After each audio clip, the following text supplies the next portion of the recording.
ایمان لائے اور مال باوجود عجیز رکھنے کے رشتہ داروں اور یتیم اور محتاج اور مسافروں اور مانگنے والوں کو دو اور گردن کے چھڑانے میں خرچ کرے اور نماز پڑھے اور زکوٰۃ دے اور جب حد کر لے تو اس کو پورا کرے اور سختی اور تکلیف میں اور جنگ کے وقت ثابت قدم رہے، یہی لوگ ہیں جو ایمان میں سچے ہیں اور یہی ہے جو اللہ سے ڈرنے والے ہیں۔ مومنو، تم کو مقتول کے بارے میں قصاص یعنی خون کے بدلے خون کا حکم دیا جاتا ہے، اس طرح پر کہ آزاد کے بدلے آزاد مارا جائے اور غلام کے بدلے غلام اور عورت کے بدلے عورت، اور اگر قاتل کو کے مقتول بھائی کے قصاص میں سے کچھ معاف کر دیا جائے تو وارث مقتول کو پسندیدہ طریق سے قرار داد کی پیروی یعنی مطالبہ خوں بہا کرنا اور قاتل کو خشوع کے ساتھ ادا کرنا چاہیے، یہ تمہارے پروردگار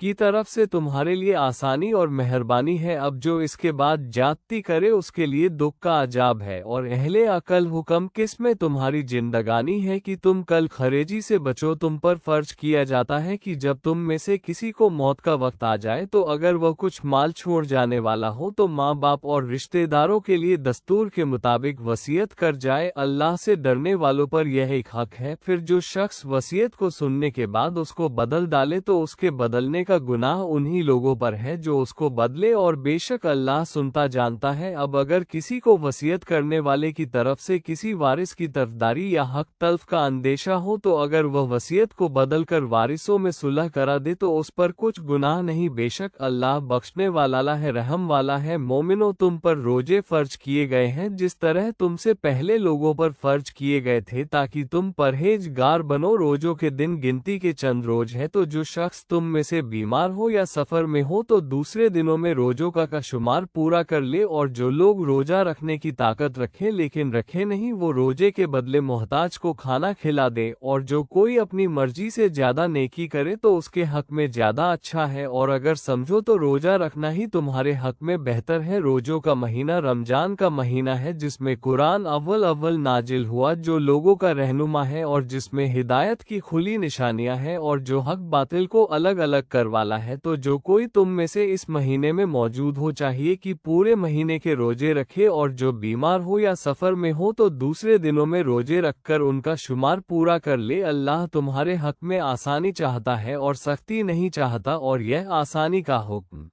اس لیے دیا گیا ہے کہ تم روزوں کا شمار پورا کر لو، اور اس احسان کے بدلے کی اللہ نے تم کو ہدایت بخشی ہے، تم اس کو بزرگ سے یاد کرو اور اس کا شکر کرو۔ اور پیغمبر، جب تم سے میرے بندے میرے بارے میں دریافت کریں تو انہیں معلوم ہو کہ میں تو تمہارے پاس ہی ہوں، جب کوئی پکارنے والا مجھے پکارتا ہے تو میں اس کی دعا قبول کرتا ہوں، تو ان کو چاہیے کہ میرے حکم کو مانیں اور مجھ پر ایمان رکھیں تاکہ نیک راستہ پائے۔ روزوں کی راتوں میں تمہارے لیے اپنی عورتوں کے پاس جانا جائز کر دیا گیا ہے، وہ تمہاری پوشاک ہے اور تم ان کی پوشاک ہو۔ اللہ کو معلوم ہے کہ تم ان کے پاس جانے سے اپنے نے حق میں خیانت کرتے تھے، سو اس نے تم پر مہربانی کی اور تمہاری حرکت سے درگزار فرمائے، تو اب تم کو اختیار ہے کہ ان سے مباشرت کرو، اور اللہ نے جو چیز تمہارے لیے لکھ رکھی ہے یعنی اولاد، اس کو اللہ سے طلب کرو اور کھاؤ اور پیو یہاں تک کہ صبح کی سفید دھاری رات کی سیاہ دھاری سے الگ نظر آنے لگے، پھر روزہ رکھ کر رات تک پورا کرو، اور جب تم مسجدوں میں اعتکاف بیٹھتے ہو تو ان سے مباشرت نہ کرو، یہ اللہ کی حدیں ہیں، ان کے پاس نہ جانا۔ اسی طرح اللہ اپنی آیتیں لوگوں کے سمجھانے کے لیے کھول کھول کر بیان فرماتا ہے تاکہ وہ پرہیزگار بنے، اور آپس میں ایک دوسرے کا مال ناحق نہ کھاؤ اور نہ اس کو رشوت حاکم کے پاس پہنچاؤ تاکہ لوگوں کے مال کا کچھ حصہ ناجائز طور پر کھا جاؤ، اور اسے تم جانتے بھی ہو۔ اے پیغمبر، لوگ تم سے نئے چاند کے بارے میں دریافت کرتے ہیں کہ گھٹتا بڑھتا کیوں ہے، کہہ دو کہ وہ لوگوں کے کاموں کی میعاد اور حج کے وقت معلوم ہونے کا ذریعہ ہے، اور نیکی اس بات میں نہیں کہ احرام کی حالت میں گھروں میں ان کے پچھواڑے کی طرف سے آؤ، بلکہ نیکو کا وہ ہے جو پرہیزگار ہو، اور گھروں میں ان کے دروازوں سے آیا کرو اور اللہ سے ڈرتے رہو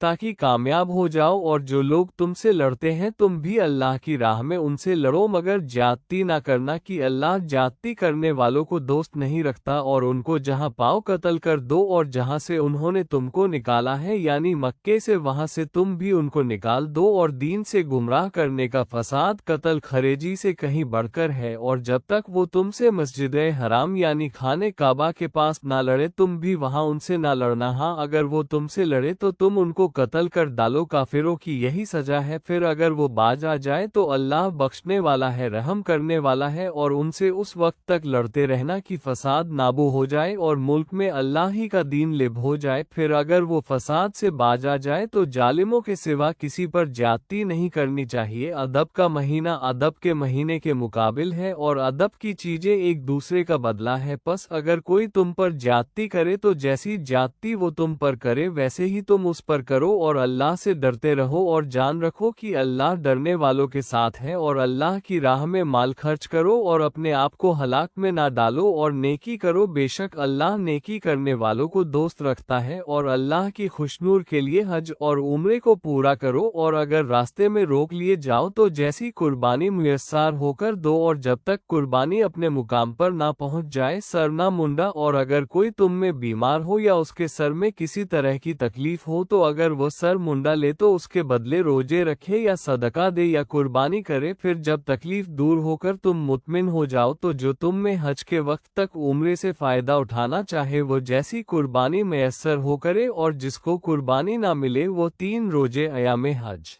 میں رکھے، اور 7 جب واپس ہو۔ یہ پورے 10 ہوئے حکم اس شخص کے لیے ہے جس کے اہل و عیال مکے میں نہ رہتے ہو، اور اللہ سے ڈرتے رہو اور جان رکھو کہ اللہ سخت عذاب دینے والا ہے۔ حج کے مہینے معین ہے جو معلوم ہے، تو جو شخص ان مہینوں میں حج کی نیت کر لے تو حج کے دنوں میں نہ عورتوں سے اختلاف کرے، نہ کوئی برا کام کرے، اور نہ کسی سے جھگڑے، اور جو نیک کام تم کرو گے وہ اللہ کو معلوم ہو جائے گا۔ اور جادے راہ یعنی راستے کا خرچ ساتھ لے جاؤ، کیونکہ بہترین جاد راہ پرہیزگاری ہے، اور اے اہل عقل مجھی سے ڈرتے رہو، اس کا تمہیں کچھ گناہ نہیں کی۔